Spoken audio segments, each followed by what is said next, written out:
Boa noite. Boa noite. Lava Jato conclui que recibos apresentados por Lula são falsos e que o apartamento em São Bernardo é parte das propinas da Odebrecht. Temer deverá responder a 50 perguntas da Polícia Federal. O presidente é investigado por causa de um decreto sobre o Porto de Santos. Rodrigo Maia vincula denúncias contra Temer ao rebaixamento da nota do Risco Brasil. Para o presidente da Câmara, a diminuição da base governista impediu a reforma da Previdência. Mortes pela febre amarela sobem de 13 para 21 no estado de São Paulo. Filas de vacinação aumentam na rede pública e em clínicas particulares. Trump cria uma nova polêmica com declaração ofensiva a imigrantes da África e do Haiti. O presidente americano rejeitou o acordo de senadores e fala em países de alta criminalidade. A Liga de Basquete Feminino está de volta à TV aberta aqui na Gazeta. Todos os domingos, às 3 da tarde, uma partida será transmitida ao vivo. O Jornal da Gazeta está no ar.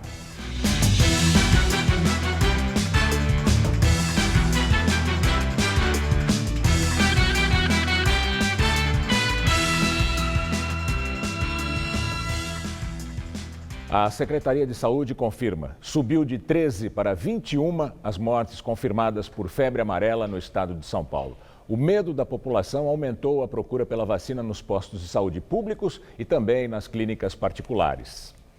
Na UBS Bom Retiro, no centro, estar assim. Logo no início da fila parece sorte, mas foi preciso acordar cedo. 6h30 da manhã nós chegamos. Para passar o tempo, Demétrios trouxe até um livro clássico para ler. A minha mãe e meu filho se vacinaram e eu vim hoje vacinar. Atrás dele, uma fila enorme. Lá no fim, a senha já passava do número 300. Agentes de saúde iam informando o procedimento. Quem tiver alergia a ovo, não toma vacina. Enquanto as filas aumentavam em diferentes pontos da capital, a unidade básica de saúde da Casa Verde, na Zona Norte, estava praticamente vazia nesta sexta. Eu tenho passado aqui a semana, passo na porta, tenho fila, mas eu estava ocupado, não podia perder muito tempo. Hoje, me preparei para isso.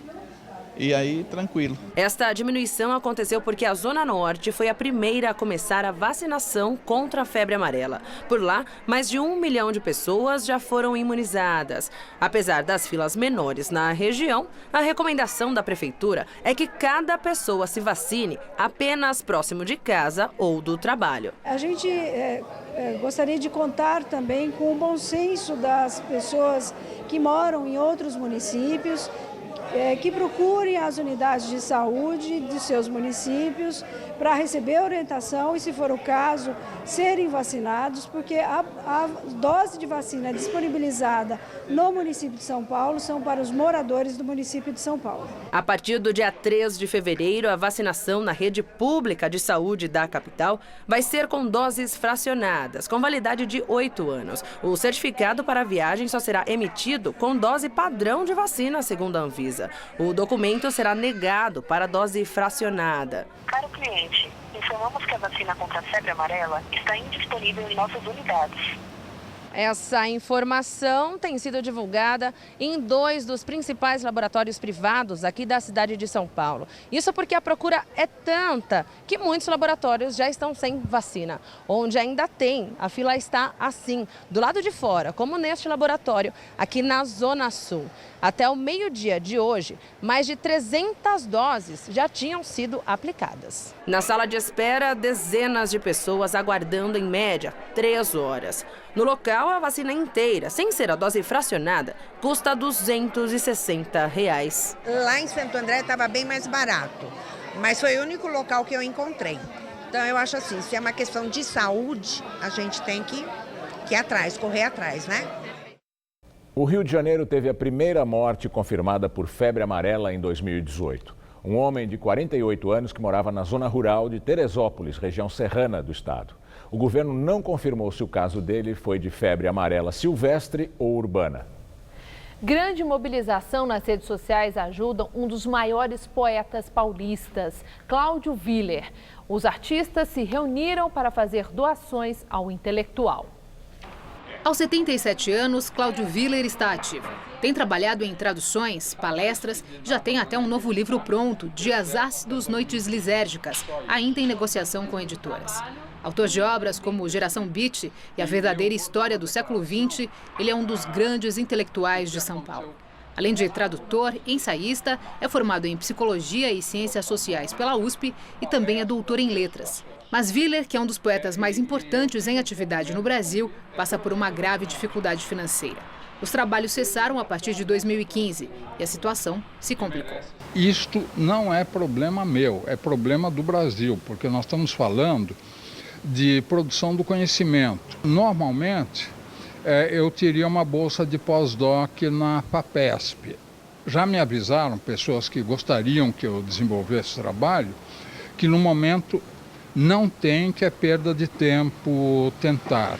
Cláudio Willer não é o primeiro grande intelectual a enfrentar problemas financeiros sérios. A poeta Hilda Hilst, que morreu em 2004, antes de ser convidada a dar aulas na Unicamp, viveu de doações. O poeta Roberto Piva, uma das vozes mais originais paulistanas, conseguiu pagar as contas pouco antes de morrer já no hospital, graças a uma campanha dos amigos. O tradutor Jamil Al-Mansur Haddad foi outro escritor que contou com a ajuda de colegas para, no fim da vida, pagar as contas. E no topo dessa lista, Clarice Lispector, que ganhava uma pequena aposentadoria e não conseguia sobreviver com a venda dos seus livros. Por incrível que pareça, os direitos autorais dos livros dela, e ela é estudada e já era, não davam, né?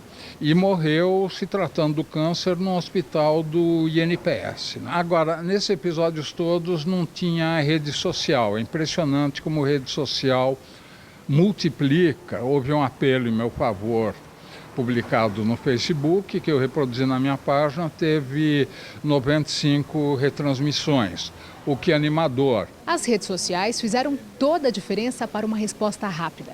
Assim que outros escritores e intelectuais souberam das dificuldades do grande poeta, nasceu a campanha Viva Willer. Além da internet, haverá uma mobilização amanhã, sábado, às 5 da tarde, na Praça Roosevelt, em nome de Cláudio Willer. Amigos e leitores já confirmaram presença. No local, os organizadores devem arrecadar verbas e vender livros do poeta.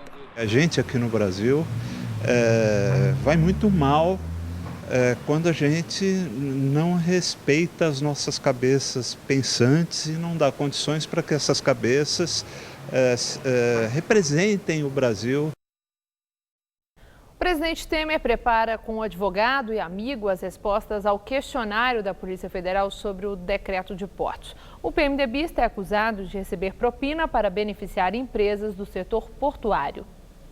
Em São Paulo, Temer se reuniu novamente com Antônio Cláudio Mariz de Oliveira, seu amigo e conselheiro pessoal há vários anos. Mariz, que defendeu o presidente na primeira denúncia na Câmara, diz que Temer deve entregar as respostas até quarta-feira. De acordo com o criminalista, o PMDBista vai responder todas as 50 questões, embora considere muitas delas absolutamente impertinentes.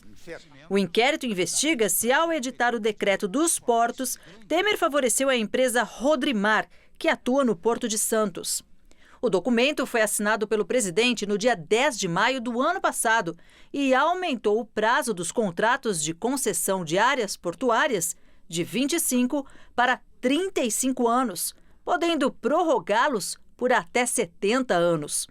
A suspeita é que Temer e seus principais aliados receberam propina para beneficiar as atuais empresas concessionárias.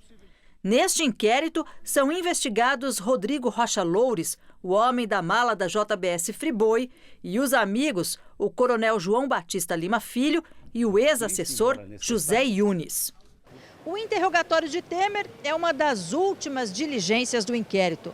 Rocha Loures e Yunes já falaram no caso. Eles negaram qualquer irregularidade. Ricardo Saldi, delator da JBS, também foi ouvido, mas ele preferiu ficar em silêncio. Agora, com as respostas de Temer, o inquérito entra em fase final, quando o delegado Kleiber Malta, responsável pela investigação, terá de concluir se foi cometido algum crime. A preocupação do Palácio do Planalto é que, com base neste inquérito, ao ser concluído pela Polícia Federal, o Ministério Público possa apresentar a terceira denúncia contra Temer. As outras duas, a Câmara já mandou para o arquivo. Com isso, o presidente só será investigado ao final do mandato. Em uma das perguntas, a Polícia Federal quer saber se Temer tinha conhecimento de Caixa 2 em suas campanhas e se ele deu o aval para que o doleiro Lúcio Funaro mandasse dinheiro para José Yunes. Ao Ministério Público, Yunes já admitiu que recebeu um pacote durante as eleições de 2014, mas não revelou detalhes sobre a origem e o destino. O delegado ainda questiona se Temer aceitou alguma oferta de valor para inserir mais benefícios no decreto dos portos e se Rocha Loures, João Batista Lima Filho ou José Yunes receberam recursos em nome de Temer, em retribuição pela edição do texto. O Ministério Público pediu que o juiz Sérgio Moro reconheça que recibos de aluguel de Lula são falsos, como concluíram os procuradores da Lava Jato.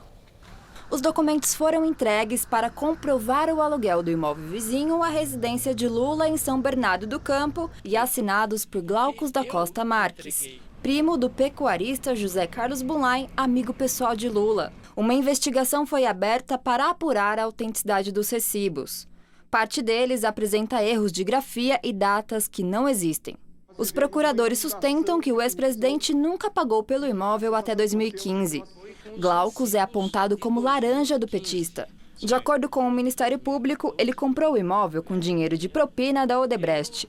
A quantia teria sido repassada ao empresário para disfarçar o real proprietário que, segundo os procuradores, é o ex-presidente Lula. O petista nega.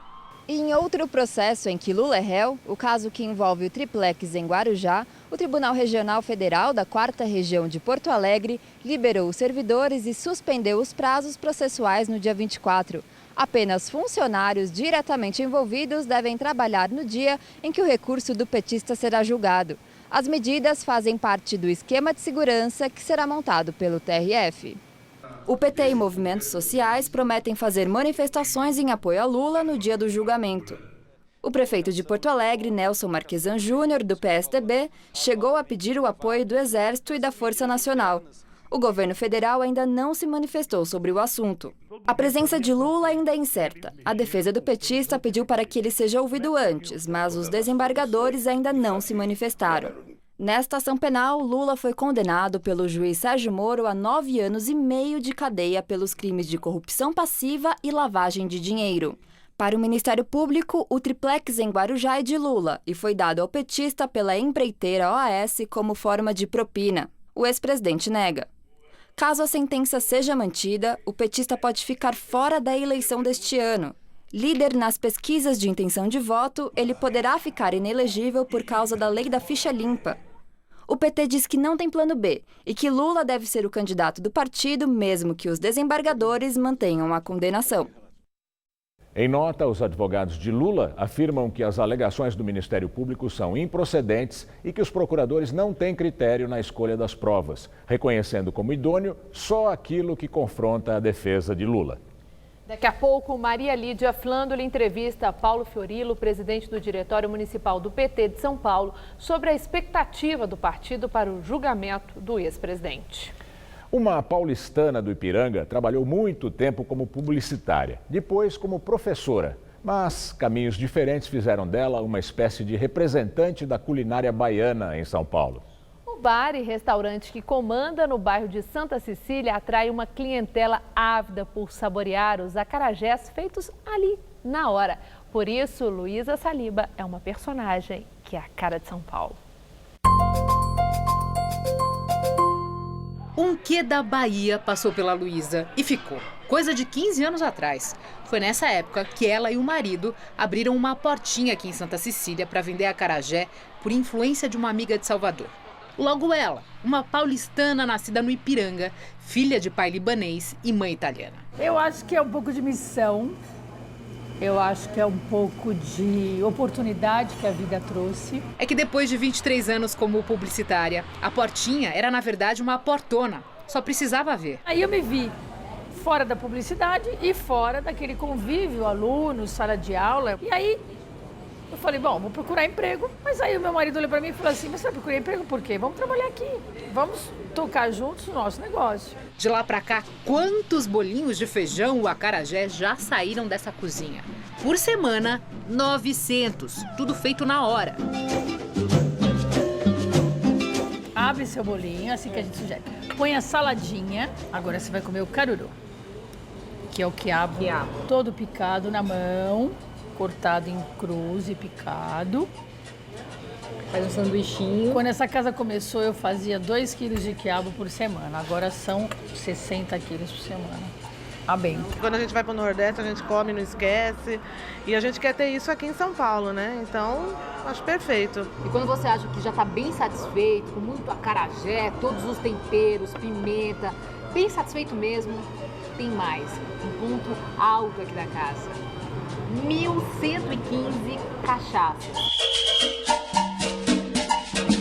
As mulheres decidiram mostrar o que elas sabem, né? Elas sabem produzir, elas sabem beber e sabem falar de cachaça. Aqui, ela tem cachaças para bolsos e bolsos. Há rótulos que passam de R$3.000. E tem os do coração, como esse, com o nome da Luísa. O sucesso da comida típica baiana daqui se espalhou pelas redondezas. E vieram outros botecos inspirados no acarajé e que têm feito de Santa Cecília uma referência para a culinária nordestina. A concorrência é saudável, a concorrência é gostosa, por quê? Porque gente do mundo inteiro procura acarajé, procura muqueca, bobó. São coisas ricas dentro da nossa culinária brasileira. I love cachaça, I love Brazil, I love muito bom la comida.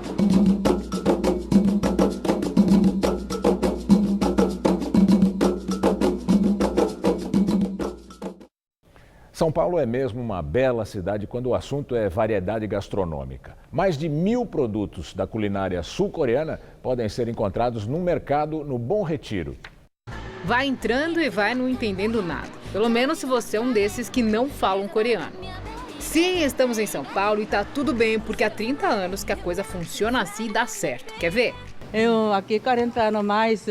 Aqui no Brasil há 40 anos? É. Se continuar comida coreana. O que é mais difícil de achar aqui no Brasil? O que é isso? Pimenta? Coreano é importante, pimenta. Não posso falar palavrão, não posso falar nem coreano. Onde eu vou tem coreano. No coração do Bom Retiro, o supermercado Otug tem mais de 1.000 produtos vindos diretamente da Coreia do Sul. Eles são importadores. É, no mínimo, curioso. Várias bebidas aqui de café. Agora, tem um muito famoso que é um refrigerante de melancia, mas acabou. Então, tem um outro também bastante procurado, que é esse daqui, que é um refresco de uva. Uma delícia. Um grande problema, tem muita coisa legal, mas a gente não entende tudo, né? Por exemplo? Que justo aqui tem, mas tem uns negócios de bem diferente aí que não dá para identificar. Né? Uns peixes diferentes, umas hortaliças, tem barriga de porco, tem uns negocinhos diferentes. Muita coisa aqui, a gente que não sabe coreano, o que acontece? Você vai pela figurinha, né? Se for para comprar, você vai pela figurinha. Apesar que todos os funcionários aqui falam coreano e também português, então conseguem ajudar. Mas a maioria, ó, só na figurinha mesmo. Mora aqui lá embaixo e dentro tem quantas coisas como as frutas. Com perfis tão distintos por esses corredores, o Matheus tem de se virar no atendimento. Como é que fala, pelo menos, sei lá, obrigado? Inazeo. Ó, até bolo de chocolate de limão vem direto da Coreia do Sul. E com tantos produtos, esse aqui já é oficialmente o maior mercado da América Latina com produtos sul-coreanos. E o que não pode faltar, nem em pequenas mercearias e, claro, aqui também não, é essa parte aqui, ó, com os miojos, que são, dizem, hiper apimentados. Diferente do japonês, o coreano está começando a ser mais conhecido só agora. Então, gera essa curiosidade, como é que será a comida coreana, onde é que eu posso achar os produtos coreanos. Mas o centro de São Paulo ainda tem muitas das mercearias menores, como era o Otug antes. Por aqui você encontra vinho de framboesa, cachaça de arroz, ostras, chá geleia, tudo sul-coreano. Menos o Almir. Sabe falar coreano? Um pouco, né? Fala o quê? A contagem deles aqui, vamos colocar, na contagem deles seria Haná, 2 seria do Gué, 3 seria Segué. E não é que a gente achou o refrigerante de melancia, mas a dica mesmo é o sorvete. Esse aqui é o sorvete de melancia. Que obviamente, aqui ó, coreano.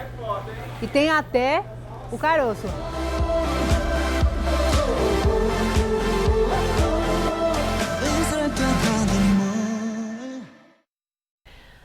Agentes da Polícia Federal apreenderam na noite de ontem 1 tonelada de maconha. Eles perseguiram um veículo suspeito por quase 50 quilômetros da Via Dutra, desde o interior paulista até o sul do Rio de Janeiro. De acordo com a Polícia Rodoviária, numa operação de combate ao crime na região de Lavrinhas, em São Paulo, um carro não obedeceu a ordem de parada. O motorista, em alta velocidade, saiu pela Dutra em direção ao Rio. Depois de 48 quilômetros de perseguição, com vários pequenos acidentes, já em Resende, no sul fluminense, os criminosos abandonaram o carro e fugiram a pé. Além da droga, foram apreendidos 5 fuzis e munição. Tivemos mais uma madrugada violenta na Grande São Paulo. Em Guarulhos, 3 pessoas foram assassinadas e 3 feridas na frente de um bar, em Ponte Alta, região periférica. A autoria e o motivo do crime são desconhecidos pelas autoridades policiais. Testemunhas disseram que os criminosos atiraram sem roubar nada. Em Carapicuíba, também em frente a um bar, um criminoso desceu de um carro preto e baleou 4 pessoas que estavam no local. A estudante Renata Batista dos Anjos, de 17 anos, morreu na hora, atingida por 3 tiros. Os PMs acreditam que o alvo dos atiradores era ela, pela quantidade de disparos efetuados contra a jovem. As outras 3 pessoas que não correm risco de morrer foram alvejadas com um tiro cada uma. Em Goiás, nova vistoria em presídio encontra vários tipos de facas, celulares e carregadores. A vistoria foi determinada pela presidente do Conselho Nacional de Justiça e ministra do Supremo Tribunal Federal, Carmen Lúcia. Ela esteve em Goiânia na segunda-feira e planejava visitar a cadeia, mas desistiu após ser alertada dos riscos à sua segurança. Foram encontrados hoje 16 celulares, carregadores, baterias, drogas e quase 20 facas, algumas improvisadas. A diretoria da penitenciária anunciou a transferência da colônia agroindustrial para um terreno na divisa com Hidrolândia e Bela Vista. A unidade abriga presos do regime semiaberto e atualmente faz parte do complexo prisional de Aparecida de Goiânia, na região metropolitana. O local foi palco de 2 rebeliões este ano. Na mais grave, no dia 1º de janeiro, 9 presos foram mortos e 14 ficaram feridos. 200 detentos fugiram, 71 continuam foragidos. Um dia depois do rebaixamento da nota de crédito do Brasil pela Standard & Poor's, o ministro da Fazenda, Henrique Meirelles, evitou criticar o Congresso Nacional pelo atraso das discussões sobre a reforma da Previdência. Em coletiva em Brasília, Meirelles disse que acredita numa melhora da nota do país ainda neste ano, caso a aprovação da reforma aconteça em fevereiro. A agência Standard & Poor's rebaixou a nota do Brasil de BB para BB-, 3 pontos abaixo do patamar considerado seguro de bom pagador. Na nota divulgada à imprensa, a agência apontou o atraso na aprovação das reformas e as incertezas com a eleição deste ano como fatores fundamentais para o rebaixamento. O ministro da Fazenda, Henrique Meirelles, manteve o tom otimista sobre a recuperação da economia brasileira. Em entrevista, ele evitou criticar o Congresso pelo atraso na reforma da Previdência. Acredito que não é uma questão de ser responsabilidade desse ou daquele, ou etc. A perspectiva da aprovação da reforma da Previdência e de todas essas reformas é extremamente positiva e temos certeza de que no devido tempo haverá uma revisão para cima desse rating e dos ratings também de outras agências. O país está em pleno processo de consolidação de uma recuperação sólida. A diretora de riscos da Standard & Poor's, Lisa Schniller, discorda do ministro. Ela diz que não vê perspectivas de elevação da nota brasileira antes da eleição, por causa das incertezas do quadro político. Ela elogiou o esforço do presidente Temer para aprovar mudanças na lei, mas disse que o governo brasileiro trabalhou muito devagar, menos que o esperado pelo mercado. Lisa Schniller também declarou que não acredita que a reforma da Previdência vai ser aprovada no Congresso este ano, justamente por causa das eleições. O presidente da Câmara vinculou as denúncias contra Temer ao rebaixamento do Risco Brasil. Para Rodrigo Maia, do DEM, depois das acusações, o governo ficou fraco e, com isso, não conseguiu aprovar a reforma da Previdência. Maia disse ainda que o Congresso Nacional não é o responsável pela mudança da nota. Segundo ele, o momento não é de encontrar culpados, mas sim de buscar soluções para o país. Ontem, a primeira reação do Planalto e do Ministério da Fazenda foi dizer que o rebaixamento teria sido porque o Congresso não aprovou as medidas fiscais propostas pelo governo. Depois de rebaixar a nota do Brasil, a Standard & Poor's cortou também as notas de bancos e instituições financeiras do país. Bradesco, Itaú, Santander, Banco do Brasil, Caixa Econômica e BNDES estão entre essas instituições que tiveram rating reduzido, passando de BB para BB-. O rebaixamento atingiu também a Bovespa. Apesar dos cortes realizados pela Standard & Poor's, a Bovespa fechou praticamente estável. O dólar recuou 0,38% e chegou ao menor valor desde outubro, R$ 3,20. A Comissão de Valores Mobiliários, que regula o mercado de capitais no Brasil, proibiu hoje que gestores e administradores de fundo invistam em bitcoins ou outras criptomoedas. Em comunicado, a CVM afirmou que não se chegou no Brasil ou em outros países a uma conclusão sobre a natureza jurídica e econômica dessas modalidades de investimento. Segundo a CVM, as criptomoedas não podem ser qualificadas como ativos financeiros e que, por isso, sua aquisição direta pelos fundos não é permitida. Vamos ao comentário de economia com Vinícius Torres Freire. Não dá para dizer que o governo do Brasil está com o crédito sujo na praça, que o governo não deu calote. Mas dá para dizer que o Brasil está mal na foto. A dívida pública cresce tanto que é bom ficar de olho no país. Pode dar besteira. Quem empresta dinheiro para o governo deve ter cuidado. Somos um investimento de risco. É isso que quer dizer o rebaixamento da nota de crédito do Brasil. Se a dívida continuar a crescer e o país crescer pouco, há risco de calote. Ou, mais provável, um risco de que os investimentos feitos aqui no país percam valor. Em resumo, cresce o medo de colocar dinheiro no Brasil, de investir aqui. Por que a dívida do governo cresce? Primeiro, porque o governo gasta mais do que arrecada com impostos. Para cobrir a diferença, pede dinheiro emprestado. Segundo, a dívida cresce porque o governo não consegue pagar nem a conta de juros. Apenas rola essa conta, pendura, isto é, faz mais dívida para pagar esses juros no futuro. Terceiro, porque o governo paga uma taxa de juros alta. A taxa de juros é alta porque o Brasil tem uma dívida grande e gasta muito mais do que pode. É um círculo vicioso. E o governo federal gasta no quê? Mais de 57% da despesa é com previdência, do INSS e dos servidores, mais da metade. Cerca de 12% é com salários de servidores. Com saúde, educação, Bolsa Família e seguro-desemprego, vão outros 17%. Juntando tudo isso, dá 86% das despesas. Todo o resto do governo tem de ser sustentado com o que sobra, 14%. Não dá para tudo. Desde 2013, o único gasto que cresceu na prática foi com a Previdência, INSS. O restante da despesa do governo está no mesmo nível de 4 anos atrás. Sem aumentar imposto e ou reduzir as despesas maiores, como INSS e servidores, o governo vai continuar a gastar mais do que arrecada. A dívida vai continuar a crescer. Em certo momento, vai ser preciso deixar de pagar despesas, como ocorre na bagunça do Rio de Janeiro. Ou então, o governo vai ter de fabricar dinheiro. Sim, fabricar. O nome disso se chama inflação muito alta. Quem tem mais de 40 anos já viu esse filme. É um filme de terror. Boa noite. Depois da chuva forte, aumenta o número de desabrigados em Santa Catarina.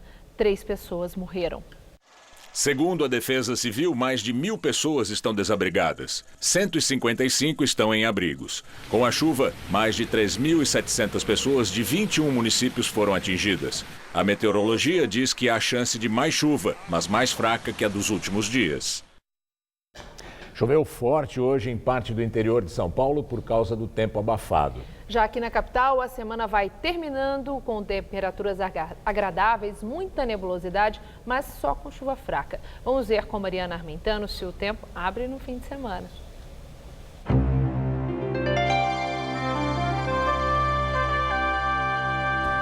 Em praticamente todo o Brasil, o sol predomina, as temperaturas ficam altas e chove só de forma isolada. No centro-sul gaúcho e entre o norte de Minas e o interior da Bahia, o dia amanhã vai ser bem ensolarado. No sudeste, a previsão é de poucas chuvas nesses próximos dias, já que um sistema de alta pressão se aproxima do continente e dificulta a formação de nuvens carregadas. Para São Paulo, o dia amanhã promete ficar quente e ensolarado e só no finalzinho da tarde que pode chover de forma pontual, de fraca a moderada intensidade. A máxima vai ficar em torno dos 32 graus em Presidente Bernardes e em Araçatuba e dos 34 em Votuporanga. Na cidade de Ribeirão Preto, Araraquara e Barretos, chega a fazer 31 graus. No litoral, a chuva não atrapalha a ida à praia, já que antes dela, a máxima vai aos 30 graus em Santos e aos 29 em Caraguá. Para a capital, sábado também promete ser de sol, com chuvas pontuais. Nessa próxima madrugada, teremos mínima de 18 e máxima amanhã à tarde de 29 graus. Aí já volta a fazer 27 graus no domingo, com chuvas a qualquer hora do dia. E na segunda-feira, os termômetros voltam a bater na casa dos 30 graus, com pancadas entre a tarde e a noite. No Japão, fortes nevascas deixaram mais de 400 passageiros presos num trem no nordeste do país. A viagem, que teria duração aproximada de 1 hora e 10 minutos, foi interrompida e os serviços de emergência e a companhia ferroviária só conseguiram retirar parte dos passageiros mais de 15 horas depois. 8 pessoas foram levadas aos hospitais da região por conta da desidratação e mal-estar, enquanto outros foram abrigados em casas de família na região. O Ministério dos Transportes do Japão anunciou a abertura de um inquérito sobre o episódio. Os serviços de meteorologia do Japão prevêem até 20 centímetros de neve em diversos pontos do país nesta sexta-feira. O presidente americano Donald Trump criticou o acordo do Senado sobre imigração e falou de maneira muito ofensiva sobre imigrantes e refugiados. Trump afirmou que o acordo entre os senadores republicanos e democratas é um grande passo para trás, que forçaria os Estados Unidos a aceitar pessoas de países com alta criminalidade. De maneira racista, o presidente se referiu a imigrantes de países de merda. Depois, ele tentou voltar atrás, dizendo que a linguagem usada na reunião foi dura, mas essa não foi a linguagem utilizada. E agora, vamos ao comentário de política internacional com João Batista Natali. A confusão que Donald Trump criou foi de bom tamanho. Em encontro fechado com deputados republicanos e democratas na Casa Branca, ele perguntou ontem por quais razões deveria se permitir vistos de residentes a cidadãos do Haiti e dos países africanos, que ele qualificou como países de merda. Trump hoje recuou e negou ter usado essa linguagem, que é uma linguagem muito grosseira e desqualificada, mas ninguém acreditou no desmentido. A versão que ele realmente usou a expressão países de merda foi apurada por 4 dos maiores jornais americanos. O Alto Comissariado de Direitos Humanos da ONU protestou e chamou Trump de preconceituoso. A União Africana soltou uma nota de protesto. Mas Trump é um reincidente. No ano passado, também a portas fechadas, ele disse que os imigrantes do Haiti eram contaminados pela AIDS e que os imigrantes da Nigéria não queriam ser deportados para não voltarem às suas palhoças. Na semana passada, o presidente americano ameaçou suspender o programa que protegia mais de 200 mil imigrantes de El Salvador, que entraram nos Estados Unidos em 2001, depois de um trágico terremoto na América Central. E vejam que Trump agora agride nacionalidades que não têm nada a ver com terrorismo ou com a segurança interna dos Estados Unidos. Traduzindo esse episódio em miúdos, Donald Trump é um racista. Tão racista quanto os supremacistas brancos que o apoiaram na eleição de 2016. Tão racista quanto o ministro do presidente democrata Lyndon Johnson, que cometeu na década de 60 um dos maiores absurdos já registrados na história da antropologia. Ele disse que os povos de clima quente têm o cérebro amolecido pelo calor e que a civilização só existia nos países de clima mais frio. Se isso fosse verdade, a filosofia ocidental teria nascido na Suécia e não na Grécia, que é um dos países mais quentes da Europa. Mas agora o que Trump fez foi vergonhoso e eu não esperava outra coisa dele. É assim que o mundo gira. Boa noite. Agora as notícias do esporte, com Estela Gontijo e Osmar Garrafa. Depois do esporte, Maria Lídia entrevista ao vivo Paulo Fiorilo, presidente do Diretório Municipal do PT de São Paulo. Está chegando a hora. Domingo, a TV Gazeta inicia com exclusividade as transmissões ao vivo da Liga de Basquete Feminino, né, Garrafa? Uma boa noite para você. Boa noite, Estela. É isso mesmo. Todo domingo, a partir das 3 da tarde, aqui na TV Gazeta, ao vivo. Para você ter a noção da importância dessa notícia para o esporte brasileiro, um grupo de mulheres apaixonadas pelo basquete criou um projeto para incentivar o público feminino, que andava meio sem espaço nas quadras públicas, a praticar esse esporte magnífico, mas que também andava meio esquecido na TV e agora ganha enorme fôlego. Meu nome é Kathleen, eu tenho 31 anos e jogo basquete há 22 anos. Meu nome é Ellen de Santos Valias, eu tenho 36 anos e jogo basquete desde os 9 anos.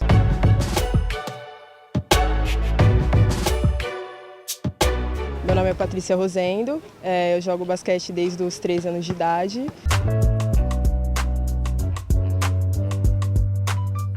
Já deu para perceber que as três aí têm uma paixão em comum e ela está nas quadras de basquete. Cada uma com um envolvimento diferente no esporte. A Kathleen já foi atleta federada, jogou por Osasco, Santo André e Suzano. Já foi campeã paulista. Quando eu comecei, tinha uma categoria de base onde as pessoas levavam seus filhos para poder jogar lá. Então, esse campo era um pouquinho mais aberto. Hoje em dia a gente não vê mais isso. A Patrícia ainda está em busca de um lugar ao sol. O sonho, ser profissional. Já a Ellen também ama o basquete desde criança, mas hoje só joga por diversão. Há muito desistiu de uma carreira nas quadras. Devido às atividades do dia a dia, né? Ter que trabalhar, a gente ter que correr atrás da vida, né? Juntas desde 2012, elas começaram a perceber que não havia mais meninas jogando em quadras da cidade e se incomodaram muito com isso. Aos poucos foram chegando para tentar disputar espaço com os garotos. A gente sempre ia para as quadras e a gente sempre falava, não vai jogar porque é menina, não a quadra dos meninos, e a gente cansou de levar não. Por causa dessa resistência, elas resolveram criar um projeto chamado Rachão do Basquete Feminino. E o grupo cresceu muito. Uma vez por mês, elas promovem um encontro no Ibirapuera, que tem atraído cada vez mais o interesse de mulheres e crianças. Você chega lá, você vai ser bem recebido, todo mundo joga. Quem já jogou, quem não jogou, quem tem vontade de jogar, né? Então a nossa intenção é isso, unir, né, empoderar a mulher através do esporte. Tô jogando, eu esqueço de tudo, aí eu venho pra quadra, aí tipo, meu mundo. As mulheres não estão invadindo apenas as quadras de basquete dos parques de São Paulo. Depois de muito tempo, elas estão de volta à TV aberta. A TV Gazeta é a emissora oficial da edição 2018 da Liga de Basquete Feminino. E a transmissão dos jogos já começa neste domingo, às 3 horas da tarde. Para quem sonhou, para quem ainda sonha, será uma chance de estar mais perto do esporte. Um marco, né, pro basquete feminino, e a gente tem que apoiar, porque você não vê. Eu acho isso maravilhoso. Eu sinto muita falta de estar assistindo o basquete feminino em quadra mesmo, de ter algum lugar fixo para isso. A gente hoje não tem tanto.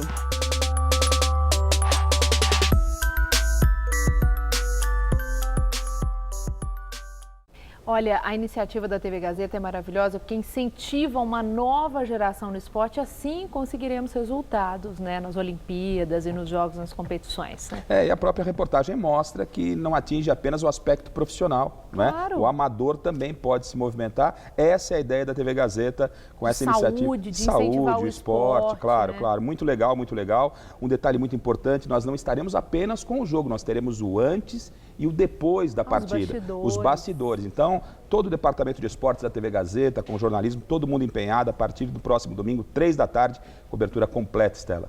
Todo mundo ligadinho, então, na Gazeta.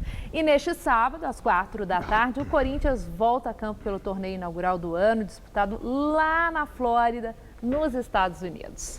É isso, Estela. O Florida Cup é um importante torneio de estreia para os clubes brasileiros no ano, justamente pela força do início dos trabalhos com desafios internacionais e de qualidade. Neste sábado, o Corinthians enfrenta o Rangers, da Escócia. Confira. A pré-temporada do Corinthians nos Estados Unidos continua a todo vapor. No primeiro jogo, na última quarta-feira, uma vitória nos pênaltis diante do PSV.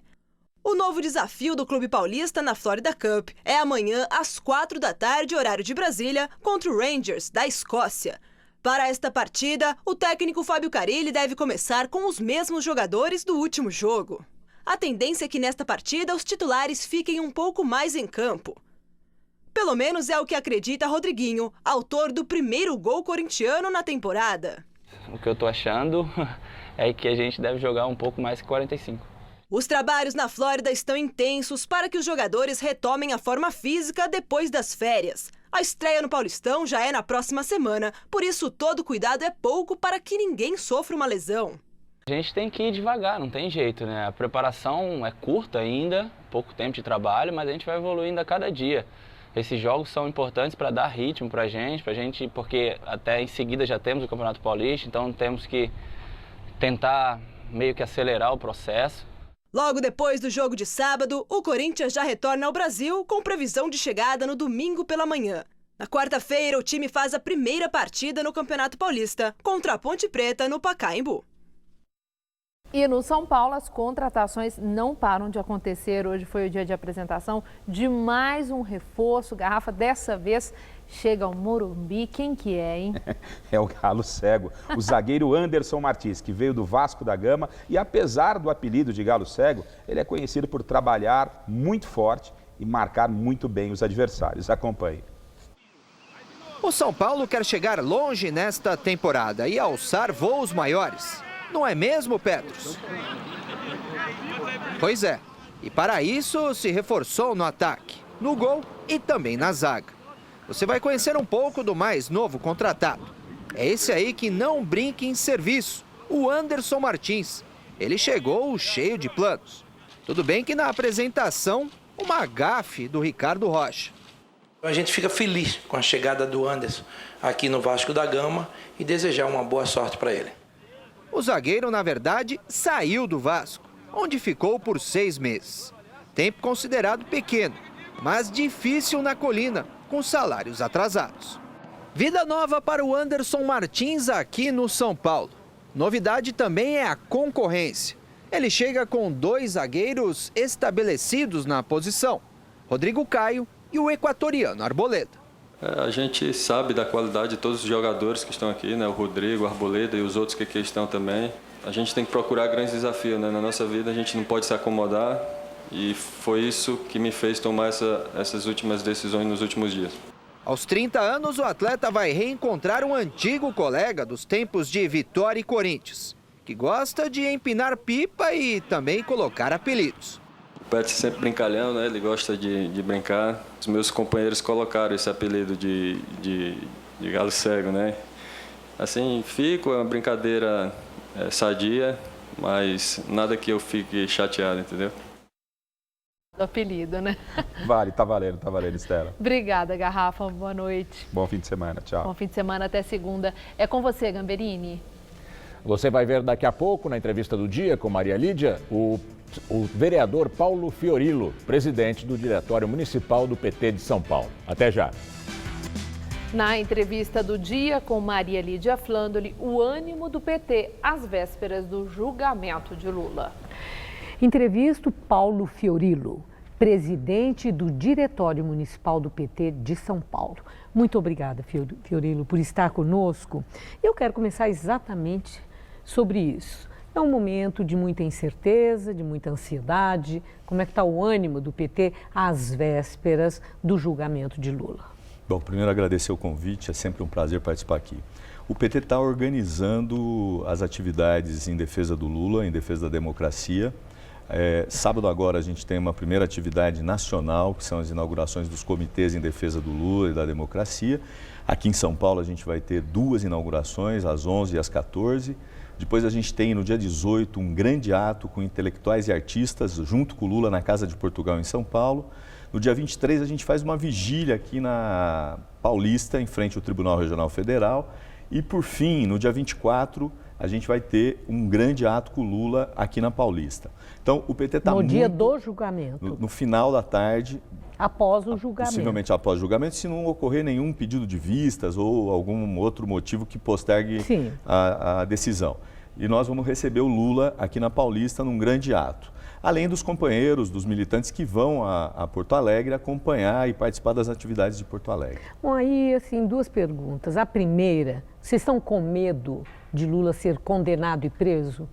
Não, o PT não está com medo, o Lula não está com medo. Nós estamos fazendo um bom debate, até porque neste caso específico, a gente sabe que não tem provas concretas, materiais, é uma decisão que vai ser muito difícil ser tomada pelos juízes do Tribunal Regional Federal.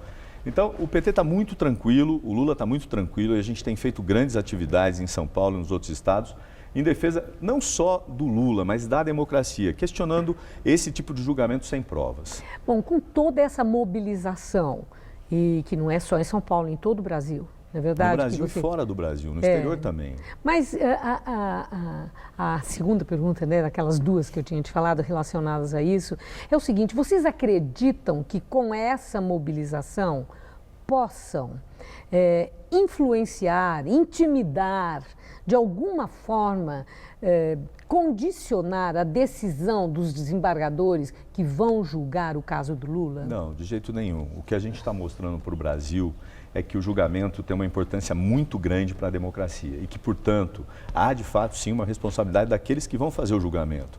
Mas de maneira nenhuma o PT quer pressionar. O PT e todos aqueles que vão para as ruas estão mostrando a sua preocupação com o julgamento e com o Lula, e principalmente com a democracia. Esse é o grande motivo que nos leva a essa grande mobilização. Agora, você repetiu muito com a democracia. Claro. Está repetindo mais isso do que propriamente a defesa do Lula. As 3 Agora, vezes que a eu minha falei. indagação é o seguinte: é preceito também da democracia o respeito à decisão da justiça. Claro, mas as 3 vezes que eu falei... Vocês vão respeitar se eventualmente a decisão frustrar profundamente aquilo que vocês acreditam e esperam, e se Lula for condenado? Então, mas como há essa disposição? Como nós temos feito a defesa da democracia e do Lula, aliás, as 3 vezes que eu falei democracia, disse também do Lula, nós vamos respeitar as decisões, mas nós vamos recorrer das decisões. Sim, até porque na democracia é possível isso. Existe esse recurso. Primeiro nós não sabemos qual vai ser a decisão do tribunal, dos 3 juízes. Dependendo da decisão, cabe recurso no próprio Tribunal Regional Federal lá de Porto Alegre. E depois é possível outros recursos. Sim. Portanto, nós estamos jogando Quer dizer, amplo direito jogo. de defesa que será feito. Claro, por isso há inclusive denúncia internacional mostrando que há o risco do julgamento não ser, de fato, totalmente democrático. E por que não seria? Por exemplo, na questão das provas. Quais são as provas que existem materiais contra o Lula neste caso? Aí quer dizer, além dos recursos, porque pelos recursos se questiona a decisão judicial. Vocês vão questionar se nós estamos admitindo, tudo é hipótese, óbvio. Claro. Se houver condenação, vocês vão questionar a decisão judicial com os instrumentos que a lei prevê, que são os recursos. Claro, e os instrumentos da democracia. Sim, e agora eu não entendi o porquê recorrer a tribunal internacional se há a disponibilidade e a disposição para usar os recursos previstos na lei brasileira. Mas quando você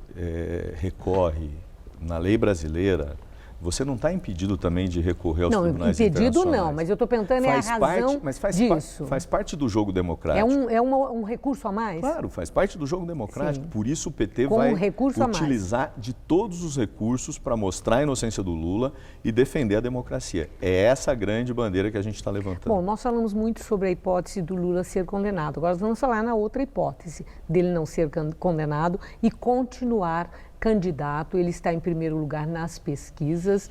Entretanto, o momento do PT é um momento muito peculiar, bem diferente do momento das outras eleições do Lula e da própria Dilma. Está aí um Lula, você disse que ele está muito forte, muito animado, mas é impossível que ele não esteja combalido por essa saraivada que ele está enfrentando. Isso não é fácil para pessoa alguma. Para ele não deve estar sendo fácil, é o que a gente supõe. Além disso, esses questionamentos todos na justiça, não só a ele, mas em outras lideranças importantes do seu partido.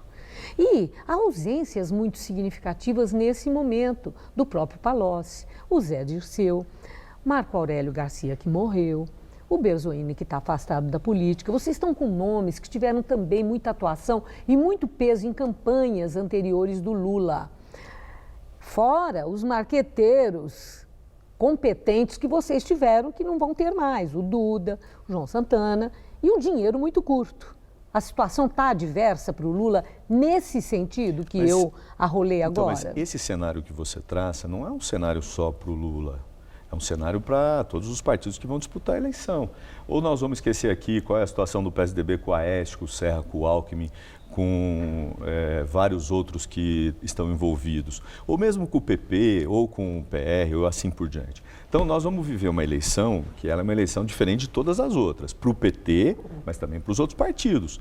Você vai ter um fundo específico para as eleições, você vai ter um tempo menor de campanha. Então, não é só o PT que vai ver isso. Agora, eu acho que... Não, mas falando na situação de vocês. Mas eu queria falar do PT. Você quer falar dos outros? Não. Claro, você é presidente do diretório municipal do PT. Mas, Mariana, primeiro eu tenho que mostrar que nós estamos vivendo uma situação que todo mundo vai enfrentar. Okay. Segundo o PT, as últimas pesquisas, inclusive do Datafolha, mostram o crescimento da legenda, do interesse das pessoas pelo PT. Nós voltamos ao patamar de ter 20%. Isso mostra que o partido tem uma resistência muito grande, como o Lula também tem, apesar de toda essa saraivada que você fez referência. Então, eu acho que nós temos uma disputa importante para a presidente da República, para os governadores, e o PT está num momento importante de crescimento. Todas as pesquisas mostram isso, não só no Brasil, inclusive aqui em São Paulo. A gente voltou a patamar de 18% de preferência partidária. Certo.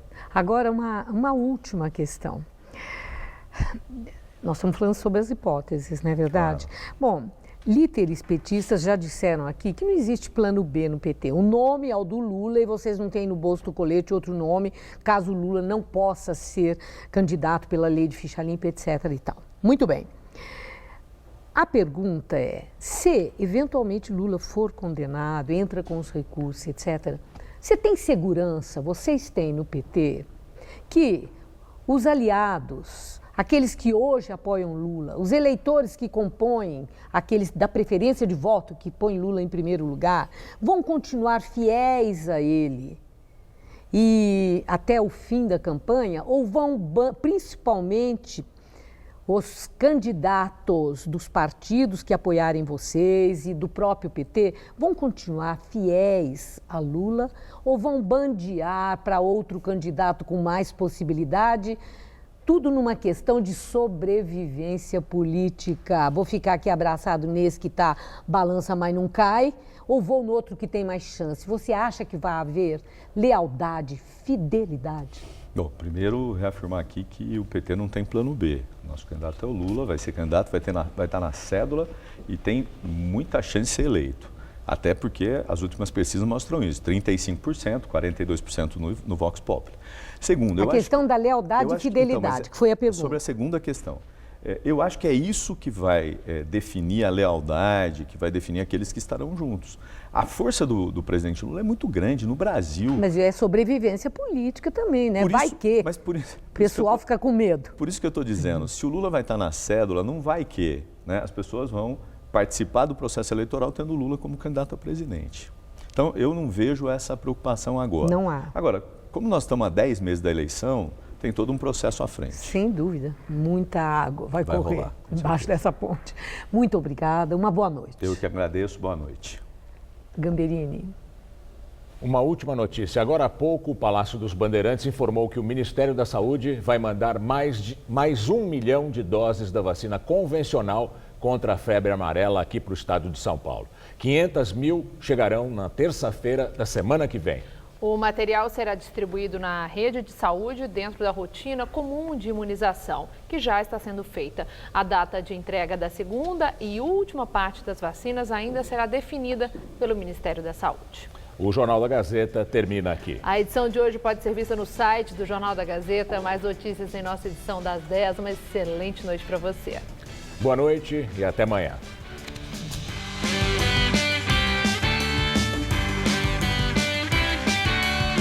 No Todo Seu de hoje, 10h30 da noite, a cantora e compositora Kel Smith apresenta seus sucessos como Era Uma Vez e Nossa Conversa.